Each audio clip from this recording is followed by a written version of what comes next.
Eu queria convidar você a abrir inicialmente no Evangelho de João, capítulo de número 3. Evangelho, conforme escreveu João, capítulo de número 3. Abramos a palavra de Deus para ouvir a sua voz. João, capítulo de número 3.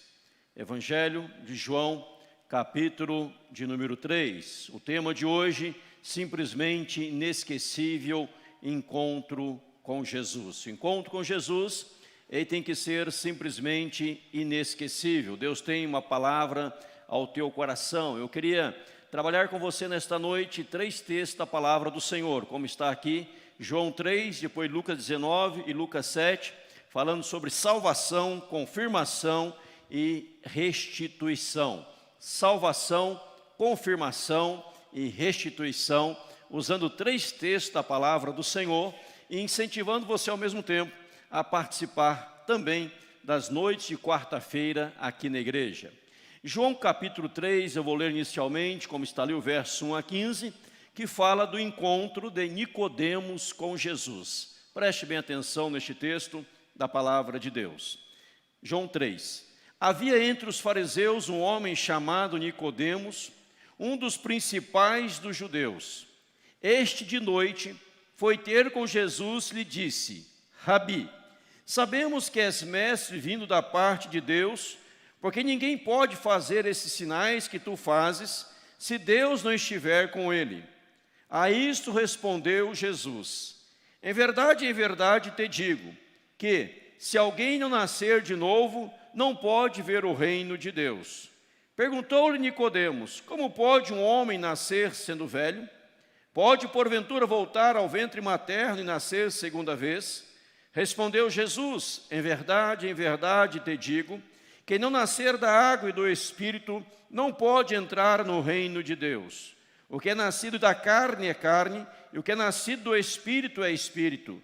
Não te admires de eu te dizer: importa-vos nascer de novo. O vento sopra onde quer, ouves a sua voz, mas não sabes de onde vem, nem para onde vai. Assim é todo o que é nascido do Espírito. Então lhe perguntou Nicodemos: como pode suceder isto? Acudiu Jesus: tu és mestre em Israel e não compreendes essas coisas? Em verdade te digo que nós dissemos o que sabemos e testificamos o que temos visto. Contudo não aceitais o nosso testemunho. Se tratando de coisas terrenas não me credes, como crereis se vos falar das celestiais? Ora, ninguém subiu ao céu, senão aquele que lá desceu, a saber, o Filho do homem que está no céu. E do modo porque Moisés levantou a serpente no deserto, assim importa que o Filho do homem seja levantado, para que todo que nele crê tenha a vida eterna. Eu leio ainda 16, 17, 18. Porque Deus amou o mundo de tal maneira que deu o seu Filho unigênito, para que todo que nele crê não pereça, mas tenha a vida eterna. Porquanto Deus enviou o seu Filho ao mundo, não para que julgasse o mundo, mas para que o mundo fosse salvo por ele. Quem nele crê não é julgado, o que não crê já está julgado, porquanto não crê no nome do unigênito Filho de Deus. Oremos. Pai, em o nome do Senhor Jesus, para a glória de Jesus, fala, Senhor, ao nosso coração. Abençoa, Pai, os irmãos que estão aqui no templo, os irmãos se encontram aqui no santuário, abençoa aqueles que nos acompanham pelas redes sociais, onde quer que haja uma vida, uma alma, uma pessoa conectada conosco, que receba nesta noite a palavra do Senhor. Peça assim a tua bênção, a tua graça, orando agradecido, clamando pela unção e direção do Espírito Santo, pois dependemos disto, para que a palavra penetre não só a mente, mas o coração, e gere aquilo que o Senhor designou para que ela realize e gere nesta noite a nossa oração de coração, em nome de Jesus. Amém. Neste texto da palavra do Senhor, nós temos aqui um belíssimo, extraordinário encontro que alguém teve com Jesus. Um encontro realmente inesquecível. O encontro que Nicodemos teve com Jesus. E há algumas peculiaridades, alguns princípios, alguns pontos importantes deste encontro com Jesus. Por isso que eu falo que este encontro é encontro da salvação. E o que mais importa a coisa mais importante, a coisa essencial na nossa vida é desfrutarmos da salvação. Sermos salvos, redimidos, lavados, regenerados, transformados pelo Senhor Jesus. E neste encontro, o encontro da salvação, é o encontro de Nicodemos com Jesus. A Bíblia nos explica inicialmente quem era Nicodemos. Ela diz que Nicodemos era um dos principais dos judeus. Era um homem em destaque, era um homem em progresso, era um homem em crescimento. Era um homem que não ficou apenas num ponto da vida, mas que cresceu e se tornou um dos principais dos judeus, conforme nos diz o versículo 1. Lá no versículo 10, Jesus o chama de mestre. No verso 10, Jesus diz: Tu és mestre em Israel e não compreendes estas coisas. Ou seja, este homem era mestre, este homem era professor, este homem era doutor, este homem ensinava a palavra, o Velho Testamento, as leis de Israel. Ele tinha conhecimento das leis. E ele fora ter o encontro com Jesus. E diz a Bíblia que de noite foi ter com Jesus e começa uma grande conversa com Cristo Jesus, o Senhor. Por que ele vai de noite? Certamente alguns chegam a dizer que ele foi à noite porque Jesus era cercado por multidões. Muitas pessoas queriam falar com Jesus, muitas pessoas queriam bater um papo com Jesus, muitas pessoas queriam um milagre de Jesus, ouvir os ensinamentos de Jesus. Então o Senhor Jesus era cercado por muitas pessoas, e à noite era um momento mais tranquilo, que ele poderia ter um particular com Jesus e ter um momento mais sossegado para conversar, dialogar com Jesus. Outros chegam a dizer que ele vai à noite por um ato de vergonha. Ele estava com vergonha de se aproximar de Jesus diante da multidão, diante das pessoas, em ser visto pelas pessoas, e por um ato de vergonha, ele está tão envergonhado, ele não queria que as pessoas vissem, por isso ele vai à noite. Eu prefiro crer que ele foi à noite porque ele queria um particular e um momento a sós com Cristo. E veja que ele começa uma conversa dizendo: Mestre, sabemos que és mestre vindo da parte de Deus. Rabi é mestre, vindo da parte de Deus, porque ninguém pode fazer sinais que tu fazes se Deus não estiver com ele. Perceba no texto que ele está fazendo aqui duas grandes, inesquecíveis e maravilhosas afirmações. A primeira grande afirmação que ele faz no versículo 2 é que Jesus é mestre. É mestre. A segunda grande verdade que ele faz aqui é que Jesus veio da parte de Deus. E uma terceira afirmação dele ter vindo da parte de Deus é que ninguém podia fazer esses sinais se Deus não estivesse com ele.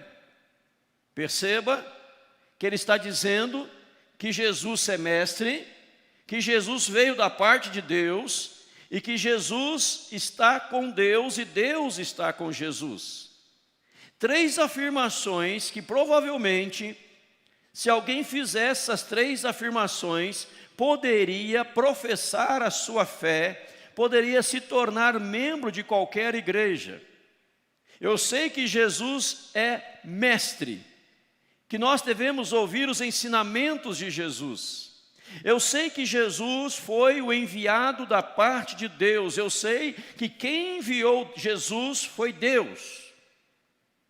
E a terceira afirmação: Deus está com Jesus, o que foi comprovado, é comprovado através dos seus milagres, através dos seus feitos. Então os feitos de Jesus confirmam que Deus está com ele.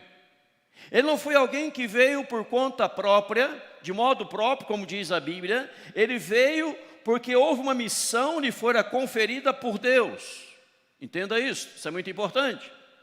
E ele tem algo para nos ensinar. E além disto, Nicodemos era também mestre. Ele conhecia todo o Velho Testamento. Ele conhecia toda a Bíblia. Ele conhecia todo o período veterotestamentário do Velho Testamento.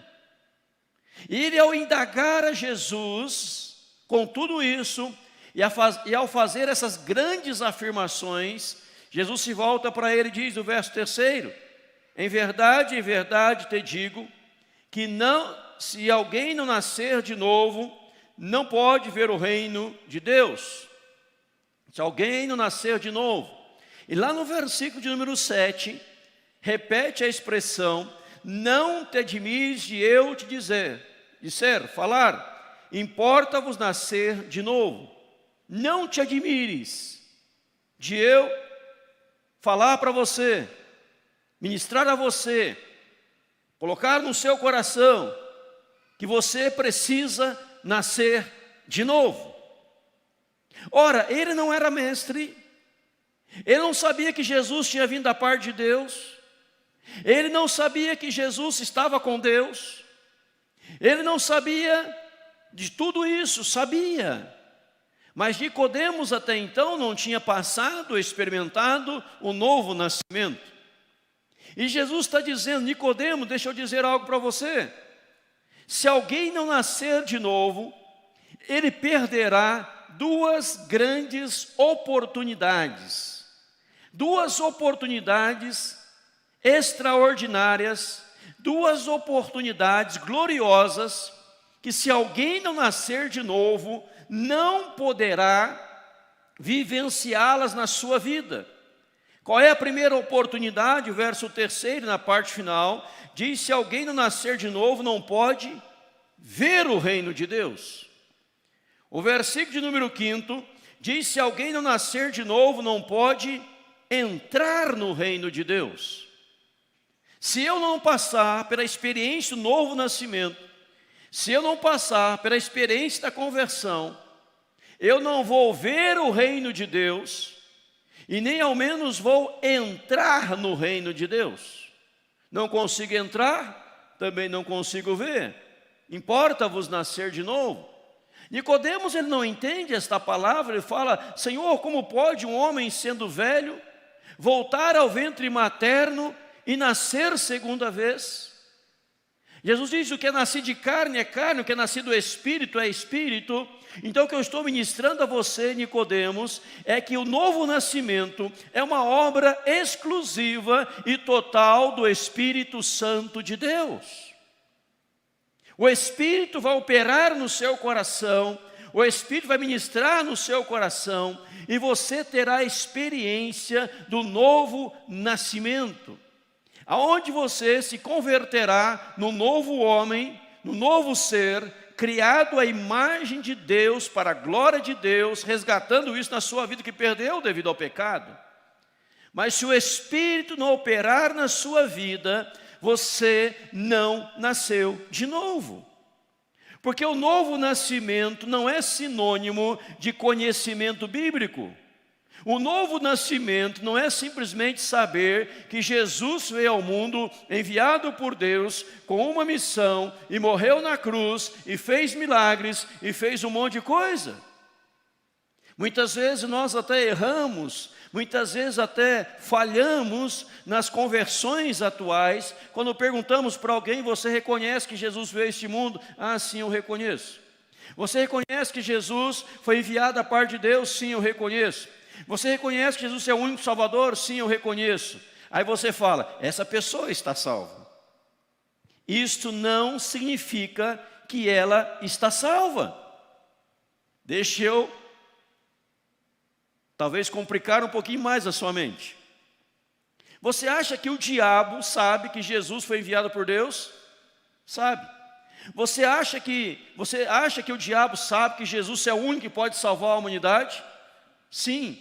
Você sabe que o diabo sabe que Deus está com Jesus? Sim. Mas o diabo é salvo? Não é. Nicodemos também não era salvo.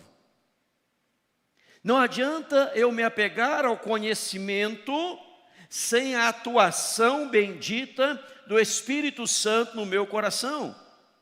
O vento sopra onde quer, ouve a sua voz, mas não sabe de onde vem nem para onde vai. Assim é todo aquele que é nascido de novo. Então, se você hoje diz assim, eu já nasci de novo, eu sou nova criatura, eu fui lavado pelo sangue do Cordeiro, é porque o Espírito Santo te levou ao novo nascimento. Veja que Jesus continua falando com ele. E lá no verso 14 ele diz, de modo porque Moisés levantou a serpente no deserto, assim importa que o Filho do Homem seja levantado, para que todo que nele crê tenha a vida eterna. Está falando aqui, simbolizando a pessoa de Jesus. Moisés levanta uma serpente no deserto, quem olhava para aquela serpente era curado, e ela simbolizava a pessoa de Jesus. Quem agora olha para Jesus, quem agora crê em Jesus, quem agora confia em Jesus, recebe salvação. Eu lembrei a você dias atrás, aqui na igreja, do profeta Isaías, no capítulo 45, verso 22. Você pode abrir comigo lá rapidamente, se assim o desejar. Isaías, só para dar a referência para você e o ato histórico que eu citei dias atrás. Isaías 45, 22 diz, olhai para mim e sede salvos, vós todos os limites da terra, porque eu sou Deus e não há outro. Isaías 45, 22, olhai para mim e sede salvos. Eu contei para você aqui uma experiência, um fato, que ocorreu em 1850, no dia 6 de janeiro. Não sei se você está lembrado. No dia 6 de janeiro de 1850, um jovem entra numa igreja, pequena igreja, e senta num banco.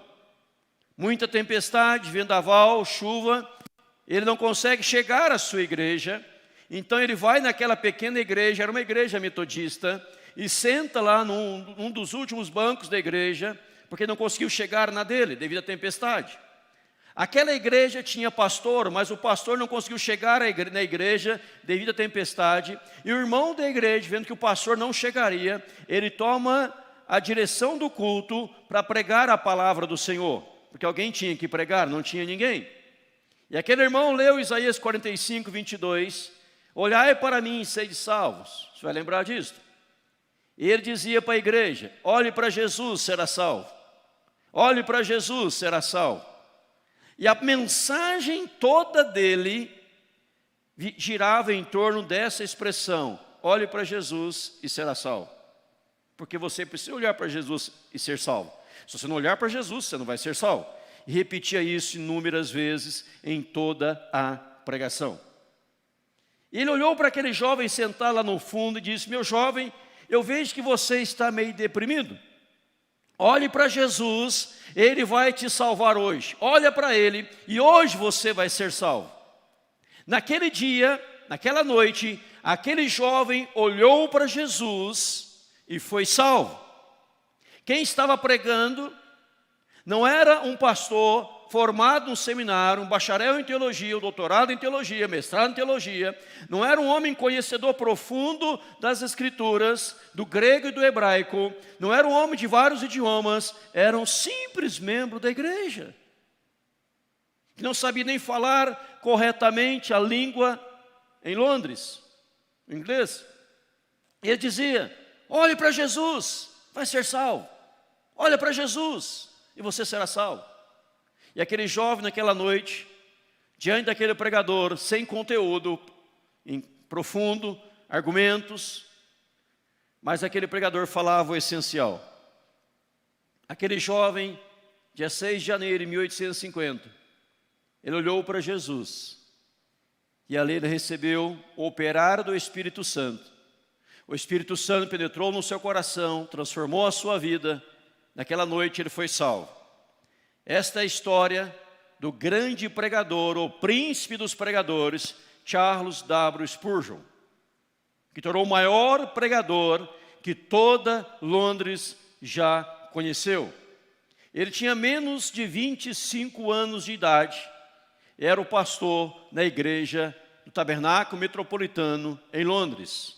E centenas e milhares de pessoas se reuniam para ouvir aquele homem pregar. Charles Spurgeon, chamado o príncipe dos pregadores. Olhai para mim e sede salvo. Jesus está dizendo, Nicodemos, eu sei que você tem conhecimento, eu sei que você está falando é importante, e o que você está falando é verdadeiro, mas você ainda não experimentou o novo nascimento. E o Espírito Santo quer operar na sua vida agora o novo nascimento. E você precisa crer em Jesus, não saber sobre Jesus, não saber ensinar sobre Jesus, mas você precisa dizer a respeito de Jesus, eu creio em Jesus. Aí que vem o verso 16 dizendo, porque Deus amou o mundo de tal maneira que deu seu Filho unigênito, para que todo aquele que nele crê não pereça, mas tenha a vida eterna. Porquanto Deus enviou seu Filho ao mundo, verso 17, não para que julgasse o mundo, mas para salvar. E o verso 18, todo aquele que nele crê, quem nele crê não é julgado, quem não crê já está julgado. Então, quando eu creio em Jesus e passo pela experiência da conversão, eu me livro do julgamento eterno. Todos nós compareceremos, pastor, diz a Bíblia, perante o tribunal de Deus, é verdade. Mas nós compareceremos perante o tribunal de Deus, não para sermos condenados, mas apenas para receber aquela palavra, vinde bendito de meu Pai, entrai na posse do reino dos céus. E todo aquele que não crê em Jesus, diz aqui o verso 18, já está condenado. Não é que haverá um tribunal que eu vou ser julgado e haverá ali promotor celestial, os advogados celestiais, haverá ali o júri e nós seremos julgados perante o tribunal. Não, se você crê em Jesus, você já foi absolvido, você já recebeu a absolvição, você já está abençoado por Ele. Você já vai entrar na presença de Deus para desfrutar da glória eterna. Sim, é verdade, seremos em questão as obras, os feitos, para receber galardões, recompensas, que é um outro assunto que tem nada a ver com salvação. Precisamos entender a Bíblia. Mas Jesus, neste encontro, está dizendo a Nicodemos, ao ler este texto, parece que Jesus fora até mal educado com ele. Parece que Jesus faltou até com a boa educação com Nicodemos, que Nicodemos chega a Jesus cheio de argumentos, Nicodemos chega a Jesus cheio de palavras, cheio de afirmações e reafirmações, mas Jesus não liga para nada disso.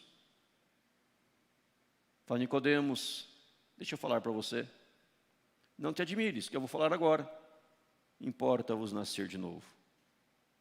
Você ainda não experimentou o novo nascimento. Você ainda não experimentou o novo nascimento.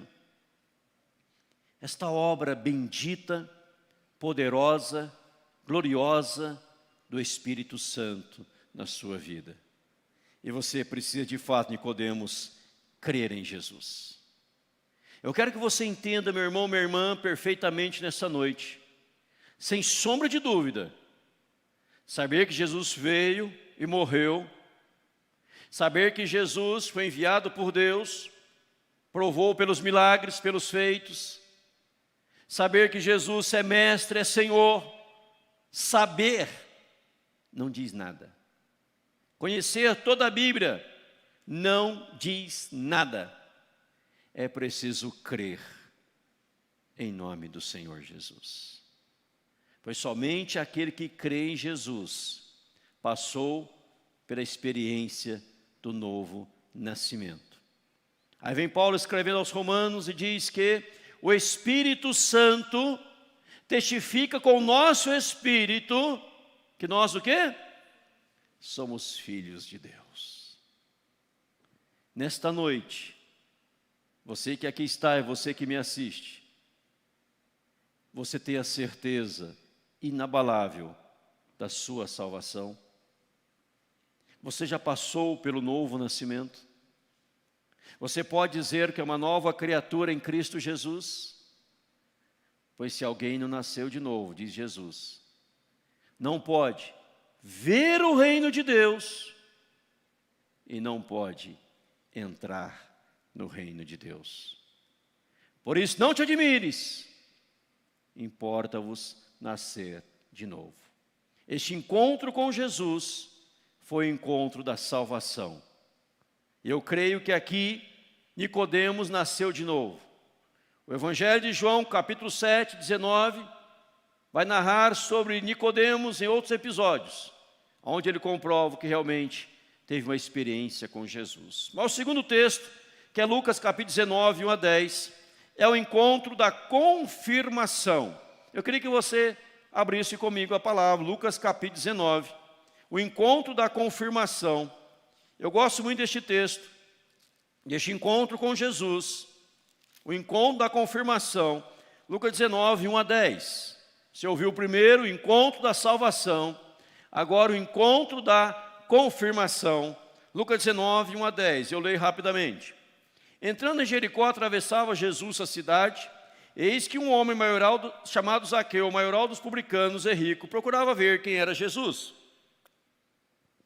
Mas não podia por causa da multidão, por ser ele de pequena estatura. Então, correndo adiante, subiu a um sicômoro, a fim de vê-lo, porque por ali havia de passar. Quando Jesus chegou àquele lugar, olhando para cima, disse-lhe, Zaqueu, desce depressa, pois me convém ficar hoje em tua casa. Ele desceu a toda pressa e o recebeu com alegria. Todos os que viram isso murmuravam, dizendo que ele se hospedara com um homem pecador. Entremente Zaqueu se levantou e disse ao Senhor, Senhor, resolvo dar aos pobres a metade dos meus bens, e se em alguma coisa tenho defraudado alguém, restituo 4 vezes mais. Então Jesus lhe disse, hoje houve salvação nesta casa, pois que também este é filho de Abraão, porque o Filho do Homem veio buscar e salvar o perdido. Eu dou o título a este encontro, o encontro da confirmação. Sabe por quê? Porque quem confirmou que aquele homem estava salvo fora Jesus. E Jesus não erra, Jesus não mente, Jesus não se engana. Jesus não dá uma palavra apenas para nos incentivar, dá uma palavra certeira, correta. E Jesus, ao ver a atitude de Zaqueu, ele disse, hoje houve salvação nesta casa. Lembre o texto comigo que acabamos de ler, Zaqueu, maioral dos publicanos e rico, procurava ver quem era Jesus, mas não podia, por causa da multidão e por causa da sua estatura. Homem baixo, pequeno, da estatura e da multidão, impedia que ele visse a Jesus. Ele, com esta sede de ver a Jesus, ele corre adiante, sai correndo, procura uma árvore, sobe em cima dela e fica esperando Jesus passar. Jesus, ao chegar naquele lugar, Zaqueu queria conhecê-lo, mas já era conhecido por Jesus. Talvez você ainda não conheça Jesus, tem vontade de conhecer a Jesus, mas eu quero dizer a você que Jesus já te conhece desde o ventre de sua mãe. Ele sabe o seu nome, sabe o seu endereço, nome dos seus pais, sabe o seu RG, seu CPF, ele te conhece perfeitamente. Você pode ainda não conhecer a Cristo, mas ele já te conhece. De forma 100%, ele te conhece. E Jesus chega ali, olha para cima e diz, Zaqueu, talvez na mente dele disse, talvez na mente dele passou assim, como que ele sabe o meu nome? Eu ainda não me apresentei a ele, como que ele sabe o meu nome? Ele não diz, piá, desce daí, ô senhor de idade, desça daí, vai cair, desce dessa árvore, sai daí que está fazendo em cima. Ele não fala nisso, e Jesus o chama pelo nome, porque a Bíblia diz que Deus nos chama pelo nome. Deus não usa o apelido, Deus não usa outra coisa, Ele te chama pelo nome. E se você não gosta de ser chamado pelo seu nome, o céu não será o seu lugar, porque lá vai ser chamado pelo nome. Eu não quero que meu nome seja mencionado, então tem outro lugar, onde o verão é eterno, que não precisa mencionar o nome de ninguém. Mas no céu você será chamado pelo nome. E ele diz, Zaqueu, desce depressa. Zaqueu desceu a toda, imagina descer numa árvore a toda pressa. Ele baixinho descendo aquela árvore a toda pressa. E Jesus falou, hoje eu vou na tua casa, hoje eu vou tomar um café na tua casa, vou lanchar com você no teu lar, vou entrar na tua casa. E Zaqueu desce a toda pressa e o recebe em casa. Jesus está ministrando ali a Zaqueu, conversando com o Zaqueu, e verso 8, entremente Zaqueu se levantou e disse ao Senhor, Senhor, sem ninguém falar nada, resolvo dar aos pobres a metade dos meus bens, e se em alguma coisa tem defraudado alguém, restituo 4 vezes mais. Por que ele fala em dar aos pobres a metade dos bens? Por que ele fala em restituir 4 vezes mais? Porque ele era cobrador de impostos. O maioral dos publicanos é rico. Ele cobrava indevidamente. Ele cobrava além do que a lei permitia. Então ele estava furtando dos pobres, ele estava tirando dos pobres, tirando do outro em benefício próprio, enriquecendo de maneira ilícita. Ele está reconhecendo que a metade dos seus bens era ilícito, não era certo, cobrava o dobro do que devia. E muitas pessoas havia defraudado, muitas pessoas havia tirado o que era delas. Então ele fala, eu vou restituir 4 vezes mais aquilo que eu tirei dos pobres. E aqui ele está citando Isaías, está citando Êxodo, que mandava fazer esta prática. Quando se pegava, tinha que voltar em dobro. Quando se pegava, tinha que restituir 4 vezes mais. A lei mandava isto. Ele fala, então, Senhor, aquele que eu defraudei, eu vou restituir 4 vezes mais, e a metade eu vou dar aos pobres, porque ele reconhecia que fora ilícito. Ou seja, Zaqueu aqui, ele não só está praticando um ato de bondade, mas ele está praticando o ensinamento da palavra, ele está se comprometendo com a palavra de Deus. E Jesus, ao ver se comprometendo com a palavra de Deus, Jesus disse, hoje houve salvação nesta casa, pois também este é filho de Abraão, porque o Filho do Homem veio o quê? Buscar e salvar o perdido. Note que quando Jesus vai no lar dele, diz aqui a Bíblia, que as pessoas começaram a criticar, verso 7. 7º versículo, todos que viram isso murmuravam dizendo que ele se hospedara com o homem pecador. Olha, ele não veio buscar e salvar o perdido. Os sãos não precisam de médico, e sim os enfermos. Zaqueu era enfermo espiritualmente, doente espiritualmente, perdido, depravado. Jesus veio buscar e salvar o perdido. Esta é uma palavra, verso 10, que muitas vezes a igreja esquece. Igreja, eu falo, igreja mundial, esquece, ministérios esquecem que Jesus veio buscar e salvar o perdido. Jesus não veio para entreter a igreja. Jesus não veio para fazer alguns showzinhos gospel. Jesus não veio para fazer uma balada gospel. Jesus veio para salvar o perdido. Então eu entendo que todo ministério, toda obra, toda ação da igreja, quer seja na ação social, na ação espiritual, nos congressos, nos acampamentos, nos retiros, nos encontros da igreja, de criança, de adolescente, de pré-adolescente, de jovem, de casais, de anciãos, de pessoas de mais idade ou menos idade, todo ministério, toda palestra, toda pregação, todo ensino, que não tenha como visão, como propósito, salvar o perdido, pelo menos uma alma se converter, está errado. Deus não chamou os ministérios da igreja, ministério de louvor, de adoração, os músicos, seminaristas, pastores, presbíteros, diáconos, líderes de célula, membros da igreja. Deus não nos chamou para passarmos por entretenimento. Deus nos chamou para buscar e salvar o perdido. Se nós perdermos esta visão, a igreja vira um grupinho social, vira um Rotary, vira uma coisinha assim social, onde as pessoas se reúnem para confraternizar, para dar risada, para dar gargalhada, mas não para ganhar almas. E perdemos o propósito de ser igreja. Mas quando temos o propósito em ganhar almas, nós estaremos cuidando das coisas de Deus, das coisas divinas, e aqui um mistério, e aqui um segredo, e aqui uma bênção. Quando cuidamos das coisas de Deus, Deus cuida das nossas coisas. Toda e qualquer conversa nossa deveria ser mais ou menos assim. Está conversando, pois você pergunta, você é cristão? Você conhece a Jesus? Posso te apresentá-lo? Não conhece? Deixa eu te apresentar Jesus. Posso orar com você? Abençoar a tua vida? Falar de Jesus para ti? Que nós estamos aqui para buscar e salvar o perdido.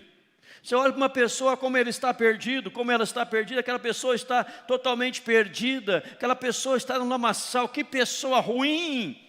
Deus te chamou para ganhá-la para Ele. Deus te chamou para levá-la, ou levá-lo, à experiência da conversão.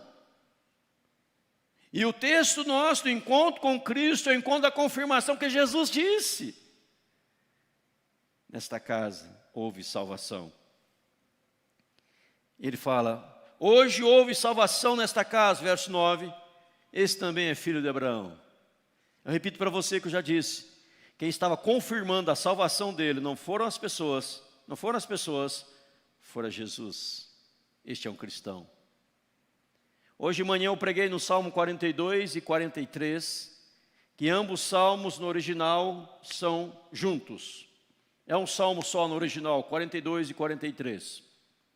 E o salmista ali, Davi, em salmo confiado aos filhos de Coré, Davi, salmista, ele chega a dizer, esmigalham-se-me os ossos quando os meus adversários me insultam, dizendo, o teu Deus onde está?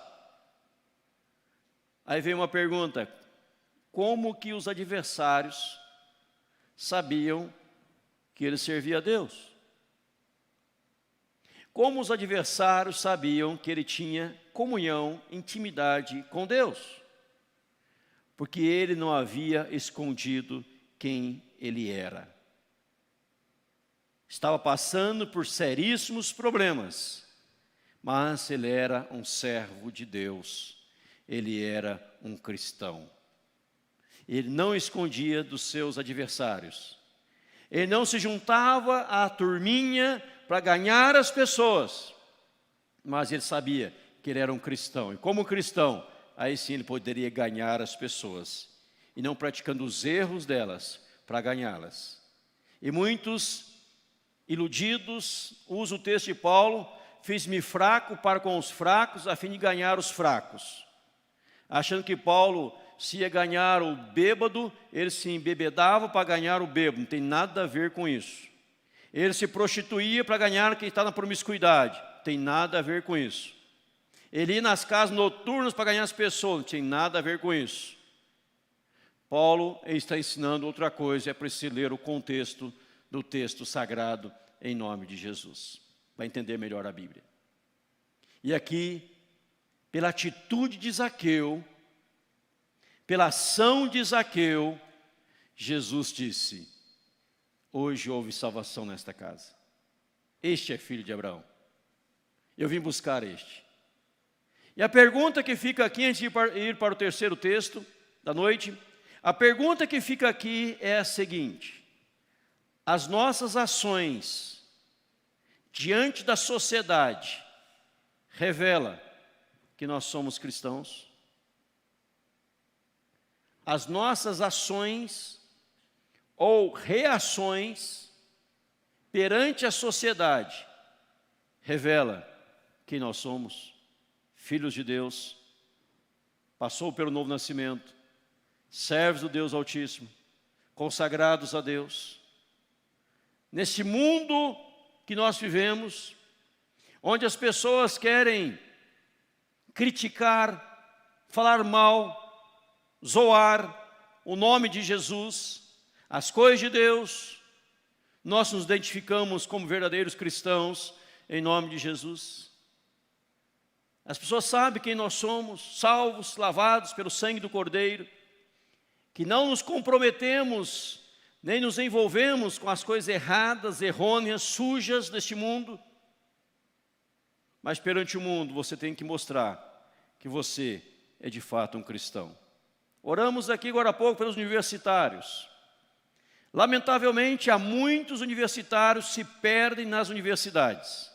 Se perdem, se acham e se perdem nas universidades. Mas louvado seja Deus que os nossos aqui jamais vão se perder e vão sempre testemunhar que eles são filhos de Deus, convertidos em nome de Jesus. Amém, irmãos? Vão provar quem eles são, filhos de Deus, servos do Deus Altíssimo, compromissados com Deus, com a igreja, com a casa de Deus. E Deus vai olhar do céu, Deus vai olhar para Jesus, Jesus vai olhar para Deus e fala: este é um cristão. Olha a atitude, olha a atitude correta, coerente, tem temor, intimidade com Deus, vida com Deus, tem sede de Deus, a sua alma anseia por Deus, como eu preguei de manhã. Essa pessoa é realmente um convertido. Segundo encontro de Zaqueu é o encontro da confirmação. Eu queria te levar a Lucas 7 para o encontro da restituição. Lucas capítulo 7 agora, o verso 11 ao verso 17. Estamos vendo essa noite 3 encontros com Jesus. Lucas 7, 11 a 17. O encontro da restituição. Fala da viúva de Naim. Em dia subsequente, dirigia-se Jesus a uma cidade chamada Naim, e ia com ele os seus discípulos e numerosa multidão. Como se aproximasse da porta da cidade, eis que saía o enterro do filho único de uma viúva, e grande multidão da cidade ia com ela. Vendo ao Senhor, se compadeceu dela, lhe disse: não chores. Chegando-se, tocou o esquife, e parando os que o conduziam, disse: jovem, eu te mando, levanta-te. Sentou o que estivera morto e passou a falar, e Jesus o restituiu à sua mãe. Todos ficaram possuídos de temor e glorificaram a Deus, dizendo: grande profeta se levantou entre nós, e Deus visitou o seu povo. Essa notícia a respeito dele divulgou-se por toda a Judéia e por toda a circunvizinhança. O encontro da restituição que eu cito nesta noite, terceiro encontro com Cristo, é o encontro desta viúva com Jesus. E veja o interessante deste texto, que ele fala inicialmente de 2 multidões. Uma multidão está entrando na cidade chamada Naim, e outra multidão está saindo. Ele fala também do encontro, não só de 2 multidões, mas ele fala do encontro de 2 filhos únicos. Jesus, o filho único de Deus, e aquele morto era o filho único daquela viúva. Ele fala do encontro de 2 sofredores. Jesus, homem de dores, e sabe o que é sofrer, padecer, pois ele tomou sobre si o nosso sofrimento e o nosso pecado. E por outro lado, aquela mulher que estava sofrendo a perda do seu querido filho. Fala também do encontro de 2 inimigos. O encontro da vida com o maior inimigo, que é a morte. O encontro de 2 maiores inimigos, a vida encontrando a morte encontrando a vida.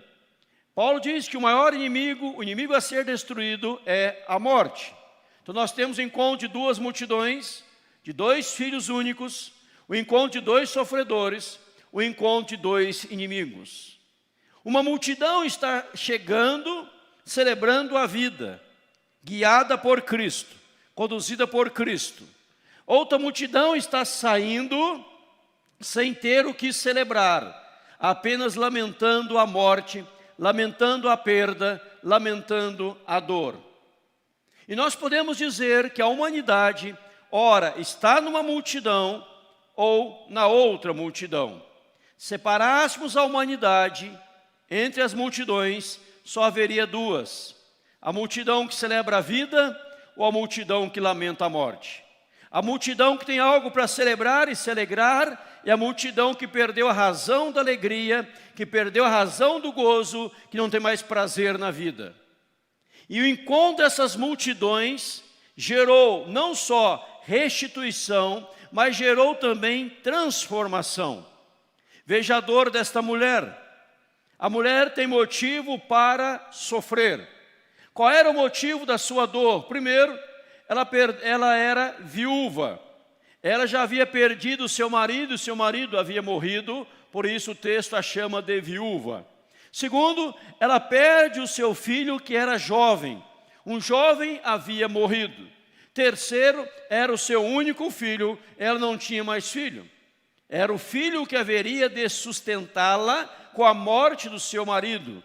Agora ela perde toda a esperança, ela perde a razão de viver, ela está sem esperança. E esta mulher sem esperança tem um encontro com Jesus. Essa mulher estava desprovida de tudo. Desprovida até mesmo, digo eu, da fé. Se você olhar no verso 1 ao verso 10, quando fala do centurião que encontrou a Jesus, era um centurião cheio de fé, que disse para Jesus que o seu criado, seu servo estava doente, a quem ele estimava muito, e pediu que alguns amigos fossem a Jesus, para que Jesus o curasse. Ele diz, eu não sou digno de ir à tua presença, eu não sou digno que entre na minha casa, mas eu sei se o Senhor der uma palavra, meu servo vai ser curado. O centurião fala isso, cheio de fé, tomado de fé. Mas a viúva de Naim não tinha mais fé. A viúva de Naim estava muito sofrendo, muita dor, muita angústia. E ela caminhava no final do dia, no final da tarde, do dia, indo para o cemitério. E o encontro se deu ao término de um dia, caminhando para o cemitério. Mas veja alguns pontos interessantes no encontro da restituição. Primeiro, que Jesus a viu. Diz aqui a palavra do Senhor, diz aqui o texto sagrado, verso 13, vendo-a o Senhor. Isso representa para você e para mim que o Senhor nos vê. O Senhor vê a sua dor, Ele vê o seu sofrimento, Ele vê a sua angústia. Nada está encoberto, nada está escondido aos olhos do Senhor. Você pode estar hoje aqui tomado de tristeza, tomado de melancolia, sem fé, não consegue mais crer em nada, e você está sofrendo devido aos problemas da vida, mas o Senhor está vendo isso. Ele está olhando para você. Você não está esquecido. Pode ser que ninguém te veja, ninguém saiba o que você está passando. E você, quando vai chorar, faz com muitas pessoas, se tranca no banheiro para chorar, para que ninguém veja. Mas o Senhor vê a sua dor. Segundo lugar, o Senhor, ao ver a sua dor, Ele se compadece de você. Diz o texto, vendo-a, se compadeceu dela. Vendo, se compadeceu dela. O Senhor teve compaixão daquela mulher.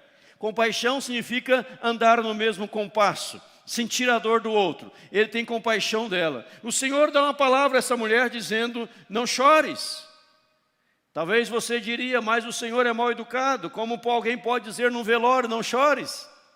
Será que essa pessoa está fora de si? Não chore. Quando ele fala não chores, não é que ele está sendo mal educado, é que ele tem poder para estancar o teu choro, as tuas lágrimas, trazendo novamente esperança e felicidade ao seu coração, porque ele é todo poderoso. E ao dizer não chore, diz a Bíblia, que ele tocou o esquife. O esquife era uma maca, onde o morto estava deitado sobre ela. Ele toca no esquife, diz o verso 14, parando os que o conduziam, dizendo, jovem, eu te mando, levanta-te. Ele toca o esquife, toca na maca, ele para os que o conduziam, os que estão conduzindo à morte, os que estão te levando para o velório, os que estão te conduzindo para o cemitério, os que estão levando a tristeza. Ele para, toca no jovem, fala, jovem, eu te mando, levanta. O homem levanta, o menino levanta, e ele o restitui à sua mãe, e como resultado Deus é glorificado, e a mensagem do Evangelho é divulgada por toda parte, circunvizinhança. O Jesus da restituição, no encontro da restituição, é aquele que, em primeiro lugar, ele vê pelo que você está passando. Segundo, ao ver, ele se compadece. Terceiro, ele pode barrar, estancar, impedir que o teu sofrimento continue, enchendo o teu coração de paz, de esperança e de regozijo. Fico a imaginar, dando asa à imaginação, já sabemos como ela estava se dirigindo em direção ao cemitério. Já tarde, final do dia, como se aproximasse da porta da cidade, diz ali o texto sagrado, ele está ali chegando, aquela mulher saindo da cidade, final do dia, porque era o horário que sepultava os mortos no mesmo dia, no final do dia. E agora eu fico a imaginar, após a restituição, como que esta mulher voltou para dentro da cidade de Naim. Você pode imaginar isto? Como que ela voltou? Tudo porque ela teve o encontro com Jesus. O encontro com Jesus é inesquecível. O encontro com Jesus faz toda a diferença. Ah, ninguém sabe pelo que eu passo. Jesus sabe. Não só sabe por saber, mas sabe por experimentar. Porque Ele foi tentado em todas as coisas e passou por tudo aquilo que nós passamos, para ser poderoso, para nos socorrer nos momentos difíceis da vida. E Ele tem compaixão de você. O que está lhe conduzindo à tristeza, à melancolia, à morte? O que está lhe conduzindo à falta de esperança? Jesus tem poder para restituir a sua esperança, como tem poder para restituir os seus sonhos, em nome de Jesus. Amém, irmãos? Eu fico a olhar esta mulher, ela sem sonho, sem perspectiva, quem sabe assim, se indagando, se auto-indagando, o que será da minha vida aqui para frente?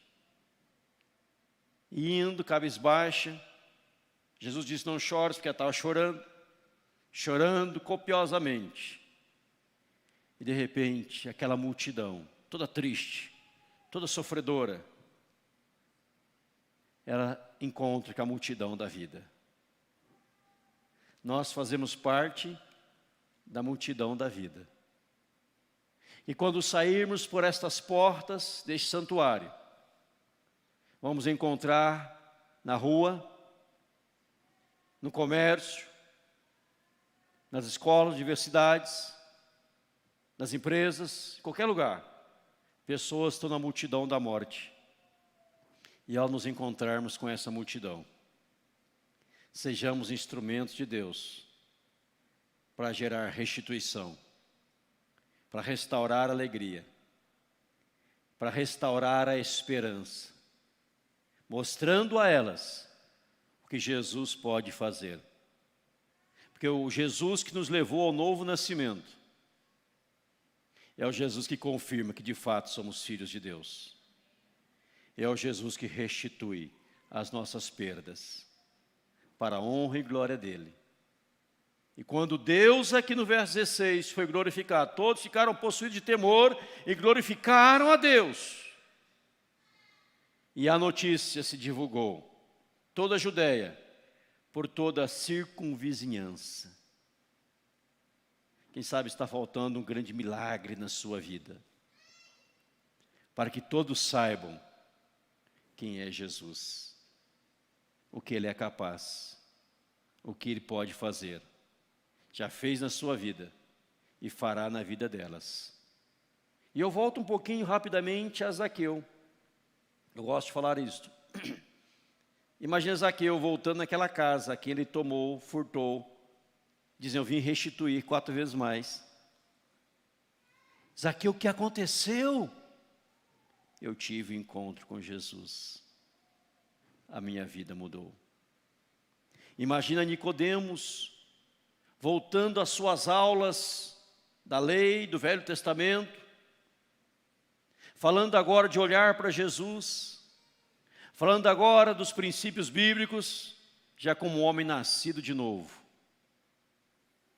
Ele ministrando aos seus alunos o novo nascimento. Porque nós só podemos dar aquilo que já recebemos. E a Bíblia diz que pelos frutos seremos conhecidos. Sejamos pessoas que frutifiquem para o Senhor, para a glória do Senhor, em nome de Jesus. Amém, irmãos? Vamos orar. Curve a sua cabeça, feche seus olhos. Converse com Deus. E a pergunta é: qual destes encontros você precisa nesta noite? O encontro do novo nascimento? O encontro da confirmação? Ou o encontro da restituição? Ah, Deus, eu perdi muita coisa. Ah, Deus, eu estou sofrendo. Ah, Deus, eu não tenho mais esperança. Jesus se revela a você nesta noite para restituir a tua alegria e para barrar o teu sofrimento,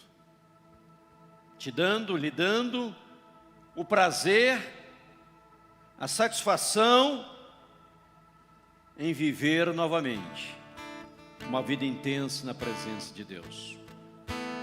Talvez você ainda não confirmou, não tenha confirmação que você já nasceu de novo, que você realmente crê em Jesus, que você é um salvo.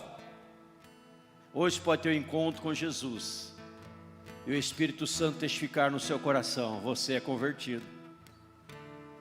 O Espírito Santo te encher de gozo da salvação. Talvez você precisa um desses 3 encontros: da salvação, da confirmação ou da restituição. Mas todos eles só encontrará numa única pessoa, na pessoa de Jesus. E em todos os textos, Ele é aquele que vem ao nosso encontro. Ele vem ao teu encontro nessa noite. Receba a Cristo, creia em Cristo, se renda a Cristo, em nome de Jesus.